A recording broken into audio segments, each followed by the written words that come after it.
বৈশ্বিক যুদ্ধ পরিস্থিতির কারণে যে ক্রাইসিস তৈরি হয়েছে, এটি আমাদের জ্বালানি, আমাদের অন্যান্য অনেক কিছুতে প্রভাব ফেলেছে। আত্মশুদ্ধির কথা বলেছিলাম, এটার আসল এবং প্রকৃত রূপ এবং চেহারা ফুটে ওঠে আমাদের রাস্তাঘাটে, আমাদের অফিস আদালতে, বিশেষ করে এই গত কয়েকদিন ধরে খুব দারুণভাবে ফুটে উঠেছে আমাদের পেট্রোল পাম্পগুলোতে। পেট্রোল পাম্পগুলোতে কি আপনারা তাকওয়ার চিত্র দেখতে পেয়েছেন? পান নাই? পেট্রোল পাম্পের যে বিশাল লাইন, এই লাইনের মধ্যে অনেকেই আছেন তার একান্ত প্রয়োজন থেকে লাইন দিয়েছেন, আবার অনেকেই আছেন লাইন দিয়ে কিছু পেট্রোল নিয়ে পাইপ দিয়ে সেটা বোতলে, ড্রামে, বাসায় নিয়ে ভরে আবার এসে লাইন দিয়েছেন। তাহলে এখানে কি আপনি তাকওয়ার চিত্র দেখতে পান না? কি বলেন? এই যে বিশাল বড় লাইন, এই লাইনের সবটুকু তো সত্য না। সবটুকুই সত্য? বরং বড় অংশ মিথ্যা। সত্যি এতগুলো মানুষের তেলের দরকার নাই। যতটুকু দরকার আছে তার চেয়ে বেশি সে নিচ্ছে। কেন? কারণ তার ভয় যুদ্ধ পরিস্থিতি, তেল যদি শেষ হয়ে যায় কি করব, বাসায় নিয়ে একটু আমি জমায় রাখি। এই লোক নিজেকে ইমানদার বলছে, এই লোক নিজেকে মুত্তাকি বলছে, সে কিন্তু তেল নিয়ে জমায় রাখছে। সে জানে নবী সাল্লাল্লাহু আলাইহি সাল্লাম বলেছেন, লা ইয়াহতারকিরু ইল্লা খাতি, যে কোনো পণ্য মজুত করে রাখে, সংকট সৃষ্টি হয় তার ফলে, এ ব্যক্তি অপরাধী। সে জানে আল্লাহর উপরে ভরসা করতে হয় ইমানদারের, তারপরও সে জমায় রাখছে। এই যে আমরা এতক্ষণ তাকওয়ার কথা বললাম, যা দেখেন এই লোক তারাবির নামাজও পড়ছে, রোজাও আছে, মাশাআল্লাহ। রোজা রেখে উনি যে কাজটা করছেন, এই কাজটা কি রোজার সাথে সঙ্গতিপূর্ণ? তাহলে ইফতারের আগে বসে থেকে লাভ কি? খান, ক্ষুধা পেটে আছে, এত সুন্দর খাবার আছে, কেন কি দুঃখে খাচ্ছেন না? আপনাকে যে আল্লাহ নিষেধ করেছেন মজুদদারি করতে, সেটা তো আপনি করলেন সারাদিন। তাহলে ইফতারের সময় নাটক করে লাভটা কি? এই অভিনয়ের মানেটা কি? যে আল্লাহ আপনাকে সূর্য ডোবার আগ পর্যন্ত খেতে নিষেধ করেছেন, সে আল্লাহ তো আপনাকে ওই মজুদদারি করতেও নিষেধ করেছেন, বাট সেটা তো আপনি করেন নাই। ইন্টারেস্টিং বিষয় হলো, আল্লাহর আদেশ নিষেধের যৌক্তিকতা, যথার্থতা, প্রয়োজনীয়তা আমরা বাঁটে পড়লে খুব ভালো করে বুঝি, বাঁটে পড়ার আগ পর্যন্ত বুঝি না।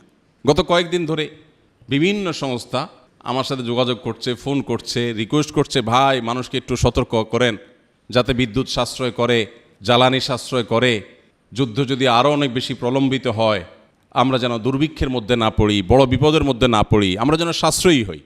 আমি বলি হ্যাঁ, যেই কথা আমরা 12 মাস বলি, কোরআনে আল্লাহ তাআলা প্রতিটা সূরাতে, বিভিন্ন জায়গাতে আল্লাহ বারবার করে সতর্ক করেছেন। সেই সতর্কটা আল্লাহ তাআলা যুদ্ধ পরিস্থিতিতে করেন নাই। কুলু ওয়াশরাবু ওয়ালা তুসরিফু, খাও, পান করো, কিন্তু অপচয় করো না। এই নিষেধাজ্ঞা তো শুধু যুদ্ধ পরিস্থিতির জন্য না। তো আমরা যখন বাঁটে পড়ে যাই, ঠেলায় পড়ে যাই, বিপদে পড়ে যাই, চিপায় পড়ে যাই, তখন আমরা বুঝি না না, পরিমিত হইতে হবে। আল্লাহ মাফ করুন, এই যুদ্ধ পরিস্থিতি যদি আরও প্রলম্বিত হয়, আরও দীর্ঘায়িত হয়, আপনি নিশ্চিত থাকেন এই দেশের সকল ইনফ্লুয়েন্সার, সকল পলিটিশিয়ান, সকল হুজুর, এমনকি সকল গায়রে হুজুর, সবাই দেখবেন সোশ্যাল মিডিয়ায় এসে কান্নাকাটি শুরু করছে, প্লিজ সবাই পরিমিত হন, এসি পারলে 2টা চালান আর 2টা বন্ধ রাখেন, পারলে ফ্যান কম চালায় থাকেন, কারণ আমাদের বাঁচতে হবে। যে জিনিসটা ইসলাম সারা বছর করতে বলেছে, ওইটা আমরা ঠেলায় পড়লে করি, ওইটা আমরা চাপে পড়লে করি, প্রেশারে পড়লে করি। এই জায়গা থেকে ইসলামের শাশ্বত সে দিকগুলো বারবার আমাদের কাছে পরিষ্কার হয়। কেন ইসলাম আমাদের জীবনে সবচেয়ে প্রাসঙ্গিক হওয়া উচিত? আল্লাহ তাআলা আমাদেরকে এ ধরনের পরিস্থিতিতে নিজের তাকওয়ার পরিচয় দেওয়ার তৌফিক দান করুন। আমাদের তাকওয়ার মিটার এখন পেট্রোল পাম্পে চলে গেছে। পেট্রোল পাম্পের দিকে তাকালে বোঝা যায় এই সমাজের তাকওয়ার চিত্র কি। বিভিন্ন মিডিয়াতে আপনারা দেখতে পাচ্ছেন যে অনেকের বাসা বাড়ি এখন মিনি পেট্রোল পাম্প, বাসা বাড়িকে মিনি পেট্রোল পাম্প বানায় ফেলছে। এই পরিমাণ তেল আনছে, আয়না ড্রামের পরে ড্রাম ভরে রেখে দিচ্ছে। তো আমাদের বিশেষ করে বাংলাদেশের এবং সাবকন্টিনেন্টের প্রেক্ষিতে একটু প্রকটভাবে ইসলাম চর্চার নামে এই যে দ্বিচারিতা বা আংশিক ইসলাম চর্চা, এটা আমাদের মধ্যে প্রচণ্ড প্রকট। রমজানে এত মুসল্লি, রমজানের পরে সব কোথায় চলে যায়? হাওয়া হয়ে যায়।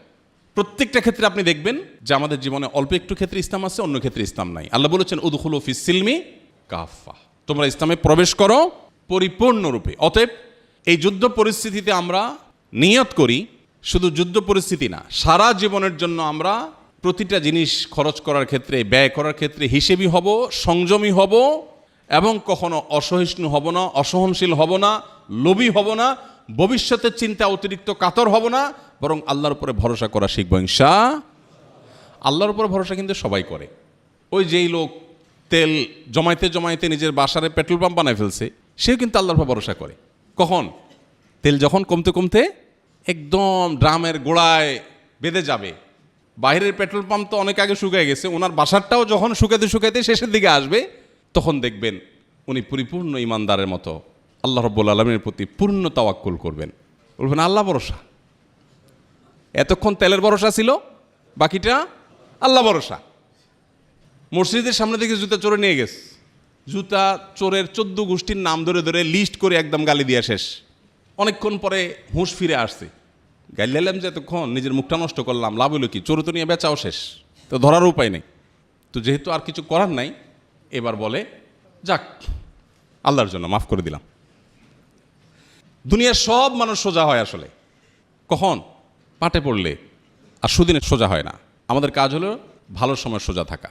আমরা অন্তত শপথ করি, সংকল্প করি, আমরা অসংযমী হব না আমরা সহনশীল হব চেষ্টা করবো তো ইনশাআল্লাহ। এটাই হলো রোজার বার্তা, এটাই হলো রোজার মেসেজ, এটাই হলো রোজার মূল লক্ষ্য। সেটা যেন আমরা অর্জন করতে পারি। আল্লাহ তাআলা আমাদের সবাইকে তৌফিক দান করুন।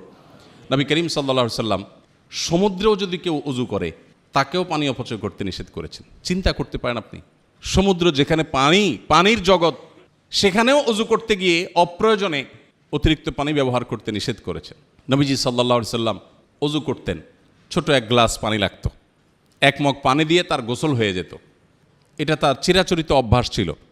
আমরা যে পরিমাণ পানি অপচয় করি এই আধুনিক এই পৃথিবীতে, আমরা অনেক ক্ষেত্রে খুব ভালো মানুষ, আমরা মাশাআল্লাহ একটা পাখির কষ্ট সহ্য করি না, অনেক মানবিক।